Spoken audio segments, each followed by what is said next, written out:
Salve, selamat siang untuk kita semua. Kami dari kelompok 2 ingin mempresentasikan hasil kerja kami. Sebelum itu, saya Stefania Indi Darfunan. Saya Cecilia Kuwakoten. Saya Martina Seseran. Saya Frido Royseran. Tanpa memperpanjang kata, kami akan mulai dengan presentasi kami dengan judul Alokasi Biaya Departemen. Latar belakang. Dalam dunia bisnis yang kompetitif, pengelolaan biaya yang efektif menjadi salah satu kunci untuk mencapai keberhasilan. Alokasi biaya adalah proses penting yang dilakukan untuk mendistribusikan biaya overhead ke berbagai departemen atau produk dalam suatu organisasi. Proses ini tidak hanya mempengaruhi laporan keuangan, tetapi juga dapat memberikan wawasan berharga dalam pengambilan keputusan strategis. Seiring dengan kompleksitas operasional yang meningkat, banyak perusahaan menghadapi tantangan dalam mengidentifikasi dan mengalokasi biaya secara akurat. Kesalahan dalam alokasi biaya dapat mengakibatkan distorsi dalam penilaian kinerja departemen yang pada gilirannya dapat mempengaruhi kebijakan dan strategi perusahaan. Oleh karena itu, pemahaman yang mendalam mengenai metode alokasi biaya yang tepat sangat diperlukan. Dengan menggunakan metode yang efisien dan tepat, perusahaan dapat lebih baik dalam mengelola sumber daya, meningkatkan efisiensi operasional, dan pada akhirnya meningkatkan profitabilitas. Dalam konteks ini, makalah ini akan membahas berbagai metode alokasi biaya, pentingnya alokasi biaya departemen, serta dampaknya terhadap kinerja seluruh perusahaan. Melalui analisis yang dilakukan, diharapkan pembaca dapat memahami bagaimana alokasi biaya dapat menjadi alat manajerial yang efektif untuk meningkatkan kinerja dan daya saing organisasi di pasar global. Rumusan masalah. Dalam makalah ini, terdapat beberapa rumusan masalah yang akan kami bahas terkait alokasi biaya departemen, antara lain yang pertama, apa pengertian dari alokasi biaya dalam konteks manajemen biaya? Yang kedua, apa saja jenis-jenis departemen? Yang ketiga, apa tujuan alokasi? Yang keempat, metode apa saja yang ada pada alokasi? Yang kelima, seperti apa perhitungan tarif dan pembenahan overhead? Yang keenam, bagaimana cara mengkalkulasi biaya produksi? Tujuan. Makalah ini memiliki beberapa tujuan yang ingin dicapai, antara lain, yang pertama, menjelaskan pengertian alokasi biaya departemen, memberikan pemahaman yang jelas mengenai definisi dan tujuan alokasi biaya departemen dalam konteks manajemen biaya. Yang kedua, menggali pentingnya alokasi biaya, menyampaikan alasan mengapa alokasi biaya merupakan aspek penting bagi kinerja departemen dan organisasi secara keseluruhan. Yang ketiga, mendiskusikan metode alokasi biaya, menganalisis berbagai metode yang digunakan untuk alokasi biaya, termasuk kelebihan dan kekurangan masing-masing metode. Yang keempat, menganalisis dampak pengambilan keputusan, menyediakan wawasan tentang bagaimana alokasi biaya yang tepat dapat mempengaruhi pengambilan keputusan di tingkat manajerial. Yang kelima, mengevaluasi kesalahan alokasi biaya, mengidentifikasi dampak yang mungkin terjadi akibat kesalahan dalam alokasi biaya terhadap laporan keuangan dan kinerja departemen. Yang keenam, memberikan contoh kasus, menyajikan studi kasus sebagai ilustrasi penerapan alokasi biaya di perusahaan untuk memberikan gambaran yang lebih konkret. Selanjutnya akan dilanjutkan oleh teman saya. Bab 2. Alokasi biaya departemen. 2.1 Pengertian alokasi biaya. Alokasi biaya adalah biaya-biaya yang memberi manfaat bersama yang terjadi ketika sumber daya yang sama digunakan dalam keluaran dua atau lebih jasa atau produk. Disebut sebagai biaya bersama atau common cost. Contohnya, upah yang dibayarkan pada penjaga keamanan di suatu pabrik merupakan biaya bersama-sama produk berbeda yang diproduksi di pabrik tersebut. Manfaat keamanan dapat dirasakan oleh semua produk, tapi pembebanan biaya keamanan ke setiap produk adalah proses arbitrar. 2.2 Jenis-jenis departemen.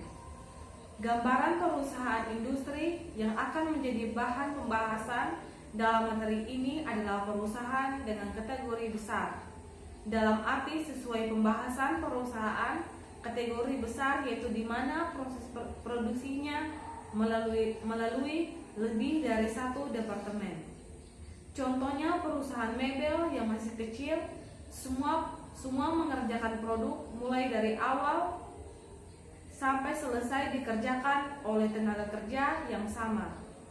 Tetapi jika perusahaan mebel yang sudah berskala besar, akan ada pembagian jenis pengerjaan untuk setiap tahapan proses produksi, seperti bagian pemotongan, bagian penghalusan, dan bagian finishing. Bagian-bagian inilah yang kita sebut sebagai departemen. Ada dua kategori departemen. Yang pertama, departemen produksi, yaitu departemen tempat pengelolaan bahan baku sampai menjadi produk jadi. Departemen ini bertanggung jawab langsung untuk menciptakan produk atau jasa yang akan dijual konsumen. Contohnya di perusahaan mebel, yaitu departemen pemotongan, departemen penghalusan, dan departemen finishing. Yang kedua, departemen jasa atau pendukung, yaitu departemen yang mendukung kelancaran proses produksi yang ada di departemen produksi. Departemen ini secara tidak langsung berhubungan dengan produk atau jasa perusahaan yang menyebut sebagai departemen non-produksi. Contoh di perusahaan mebel yaitu departemen listrik dan departemen reparasi. Karena departemen produksi yang bertanggung jawab atas penciptaan suatu produk atau jasa, maka akumulasi biaya produksi pun terjadi di departemen produksi. Di sisi lain ada departemen jasa yang mendukung jalannya proses produksi yang juga mengeluarkan biaya produksi, sehingga biaya yang terjadi di departemen jasa tersebut harus ikut diperhitungkan saat mengakumulasi biaya produksi yang bisa dengan istilah alokasi biaya. 2.5 Tujuan alokasi. Biaya yang ditetapkan oleh perusahaan merupakan dasar dalam menetapkan harga. Persaingan yang sedemikian ketat menuntut perusahaan untuk menawarkan harga yang kompetitif. Untuk itu diperlukan pemahaman dalam menetapkan biaya yang seakurat mungkin. Jika terjadi biaya yang ditetapkan terlalu tinggi, maka penyebab harga yang ditawarkan juga akan tinggi. Hal ini juga menyebabkan perusahaan kalah bersaing dengan perusahaan yang sejenis. Jika biaya yang ditetapkan terlalu rendah, maka harga yang ditawarkan juga akan rendah. Hal ini menyebabkan kerugian bagi perusahaan. Secara rincian dapat dituliskan tujuan alokasi sebagai berikut. Yang pertama, untuk menghasilkan kesepakatan harga yang menguntungkan. Yang kedua, untuk menghitung profitabilitas lini produk. Yang ketiga, untuk memprediksi pengaruh ekonomi dari perencanaan dan pengendalian. Yang keempat, untuk menilai persediaan. Yang kelima, untuk memotivasi para manajer. Dengan menetapkan biaya yang akurat, memungkinkan seorang manajer untuk menilai profitabilitas produk yang dihasilkan, sehingga perusahaan benar-benar yakin bahwa produk yang dihasilkan menguntungkan. Dengan menilai profitabilitas produk yang dihasilkan, perusahaan dapat mengevaluasi hasil penawarannya. Dari hasil evaluasi, mungkin dapat diputuskan apakah produk dikurangi atau ditambah, merelokasi sumber daya, meninjau kembali harga produk yang sudah ditawarkan, dan dapat mengendalikan biaya secara lebih ketat. Tetapi validitas evaluasi ini tergantung pada batasan-batasan keakuratan pembebanan biaya yang ditetapkan untuk masing-masing produk.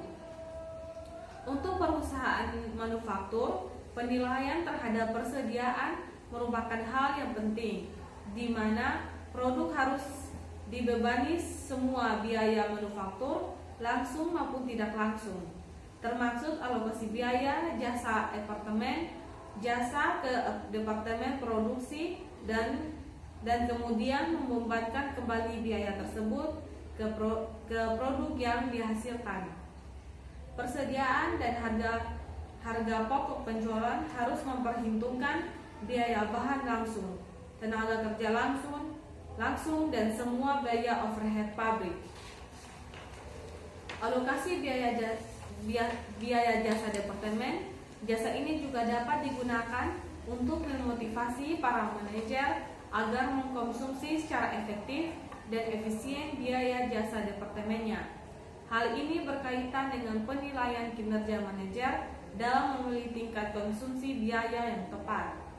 Dengan demikian, pengalokasian biaya departemen jasa ke departemen produksi kan akan mendorong para manajer untuk memonitor kinerja departemen jasa, karena biaya departemen jasa mempengaruhi kinerja ekonomis departemen mereka.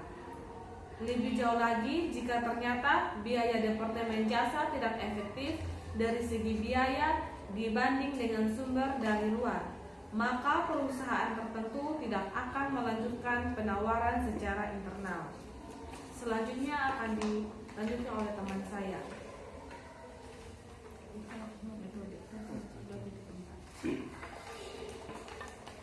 2.4 Metode. Metode alokasi yang ditetapkan oleh perusahaan harus mudah diukur, dipahami, dan memenuhi semua tujuan, antara lain yang pertama sebab akibat, di mana dalam sebab akibat ini diperlukan faktor penyebab untuk pengalokasian. Yang kedua, penerimaan manfaat. Manfaat yang diterima berhubungan dengan biaya dan manfaat yang diharapkan. Yang ketiga, kewajaran, yaitu bahwa suatu kontrak pemerintah maupun non-pemerintah harus dikenai biaya dengan metode yang sama. Yang keempat, kemampuan untuk menanggung. Hal ini berkaitan dengan departemen yang menerima alokasi biaya akan menerima semua atau tidak. Yang kelima, biaya manfaat. Biaya sebagai implementasi sebagian rencana harus dibandingkan dengan manfaat yang akan dihasilkan. Jadi dalam memilih metode alokasi perusahaan harus menetapkan batasan interaksi departemen dan harus menimbang biaya dan manfaat yang berhubungan dengan metode pengalokasian biaya. Ada 3 metode alokasi. Yang pertama metode langsung atau direct method. Yang kedua metode berurutan atau bertahap atau sequential step method. Yang ketiga metode timbal balik atau reciprocal method. Yang pertama metode langsung. Metode ini merupakan metode yang paling sederhana, yaitu pengalokasian biaya dari departemen jasa langsung ke departemen produksi. Dalam metode ini tidak dapat mengakui interaksi antar departemen jasa. Yang kedua, metode berurutan. Metode ini mengakui bahwa interaksi di mana departemen jasa juga terjadi, tetapi tidak sepenuhnya. dalam arti alokasi biaya dilaksanakan secara tahap demi tahap mengikuti prosedur penetapan peringkat yang ditentukan terlebih dahulu. Peringkat biasanya ditentukan dengan nilai biaya tertinggi sebagai pemberi jasa yang terbesar dan dialokasikan terlebih dahulu. Dalam metode ini, alokasi biaya dilakukan ke semua departemen jasa di bawahnya dan ke departemen produksi. Selanjutnya, departemen jasa berikutnya dialokasikan dengan cara serupa. Dalam metode ini, departemen jasa yang memberi alokasi tidak menerima dari departemen jasa lainnya, atau dengan kata lain, departemen jasa yang berada di peringkat atasnya tidak menerima alokasi balik. Metode berurutan ini lebih akurat dibanding dengan metode langsung, karena metode ini mengakui beberapa interaksi antara departemen pendukung. Namun metode ini tidak mengakui semua interaksi, dan hal ini akan disempurnakan dengan metode timbal balik berikut ini. Yang ketiga, metode timbal balik atau reciprocal. Metode timbal balik mengakui semua interaksi di antara departemen jasa, dalam arti secara penuh memperhitungkan interaksi antara departemen jasa. Jadi antar departemen jasa terjadi alokasi timbal balik untuk menentukan besarnya total biaya departemen jasa yang merefleksikan interaksi dengan departemen jasa lainnya. Maka kita harus menggunakan sistem persamaan linear. Berikut 2.5 tarif dan pembebanan overhead. Setelah mengalokasikan semua biaya di departemen jasa ke departemen produksi, maka tarif overhead dapat dihitung untuk setiap departemen. Perhitungan tarif ini dapat membagi biaya setelah alokasi dengan dasar aktivitas atau dasar pembebanan yang telah ditentukan. Contohnya seperti tarif overhead sama dengan tarif budget overhead setelah alokasi bagi dasar pembebanan overhead pada kapasitas normal. Dasar pembebanan adalah satuan tertentu untuk menghitung overhead pabrik yang dibebankan ke harga pokok produk. Dalam menentukan dasar pembebanan harus diperhatikan secermat mungkin untuk menghindari adanya penyimpangan yang material dengan overhead yang sesungguhnya.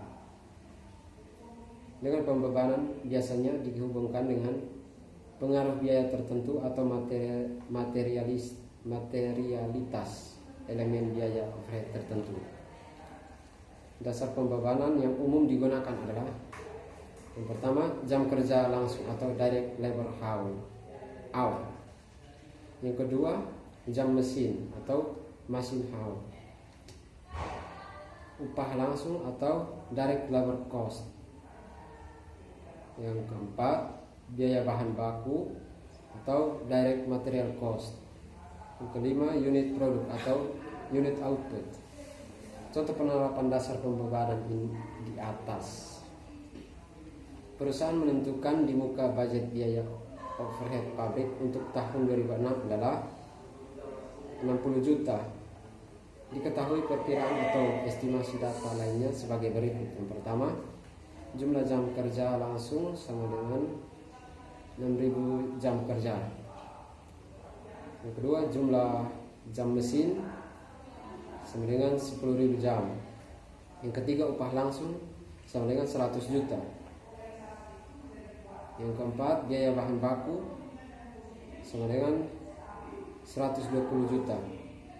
Yang kelima, unit yang diproduksi sebanyak 15.000 unit. Maka tarif untuk overhead pabrik untuk masing-masing dasar pembebanan sebagai berikut. Yang pertama, tarif per jam kerja langsung sama dengan 60 juta bagi 6.000 sama dengan 10.000.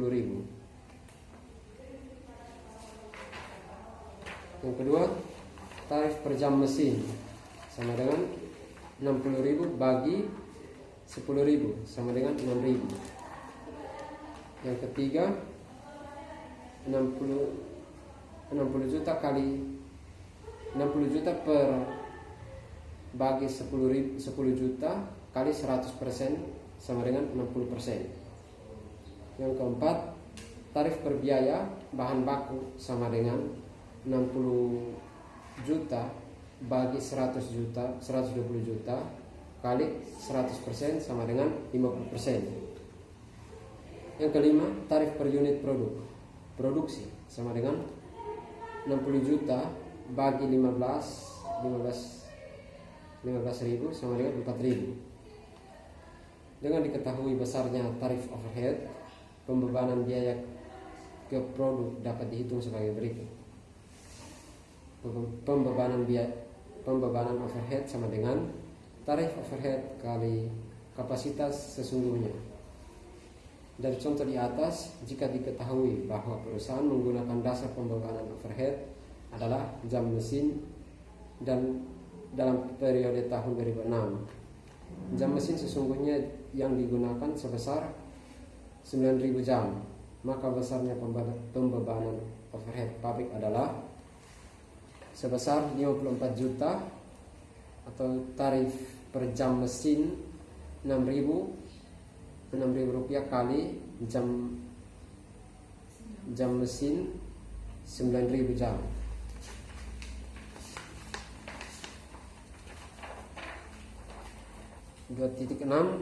Kalkulus biaya produksi. Biaya yang dibebankan ke produk meliputi keseluruhan biaya produksi, yaitu biaya bahan langsung, biaya tenaga kerja langsung, dan biaya overhead. Jadi, setelah menghitung pembebanan biaya overhead ke produk, kita bisa menambahkan dengan biaya bahan langsung dan tenaga kerja langsung. Dari contoh di atas, jika bahan baku dan upah langsung sesungguhnya masing-masing sebesar 80 juta dan 95 juta, maka besarnya biaya produksi total adalah, yang pertama, biaya bahan baku itu sebesar 80 juta. Yang kedua biaya upah langsung sebesar 90 juta. Yang ketiga biaya overhead pabrik sebesar 54 juta. Total biaya produksi sebesar 224 juta. Berikutnya saya berikan kepada teman saya. Bab 3 penutup. 3.1 kesimpulan. Alokasi biaya departemen merupakan proses krusial dalam manajemen keuangan perusahaan. Pemilihan metode alokasi yang tepat sangat berpengaruh pada akurasi biaya produksi dan penilaian kinerja departemen. Setiap metode alokasi memiliki kelebihan dan kekurangan yang harus dipertimbangkan dengan baik sesuai dengan karakteristik perusahaan. Untuk itu, diperlukan analisis yang cermat serta keterbukaan dalam proses alokasi agar perusahaan dapat mencapai efisiensi yang maksimal dan mengurangi potensi konflik antar departemen. 3.2 Saran. Untuk meningkatkan efektivitas alokasi biaya departemen, perusahaan sebaiknya mempertimbangkan pemilihan metode yang tepat sesuai dengan kompleksitas departemen dan kebutuhan informasi manajerial. Transparansi dalam proses alokasi sangat penting untuk menghindari konflik antar departemen, sehingga manajemen harus memastikan semua pihak memahami kriteria dan proses alokasi biaya. Pemanfaatan teknologi akuntansi yang canggih dapat membantu meminimalkan kesalahan perhitungan dan mempercepatkan distribusi biaya, terutama dalam metode yang lebih kompleks serta metode yang lebih timbal balik. Selain itu, perusahaan perlu melakukan evaluasi berkala terhadap sistem alokasi biaya untuk memastikan relevansi dan efisiensi metode yang digunakan. Pelatihan bagi manajer departemen tentang pentingnya alokasi biaya juga dapat membantu meningkatkan pemahaman mereka terhadap pengelolaan biaya overhead, sehingga dapat mendorong efisiensi operasional yang lebih baik. Implementasi yang baik dari saran-saran ini akan membantu perusahaan mencapai pengelolaan biaya yang lebih optimal dan meningkatkan kinerja keseluruhan. Sekian presentasi dari kelompok kami. Jika ada salah dalam penyebutan kata ataupun kalimat, kami mohon maaf. Selamat siang.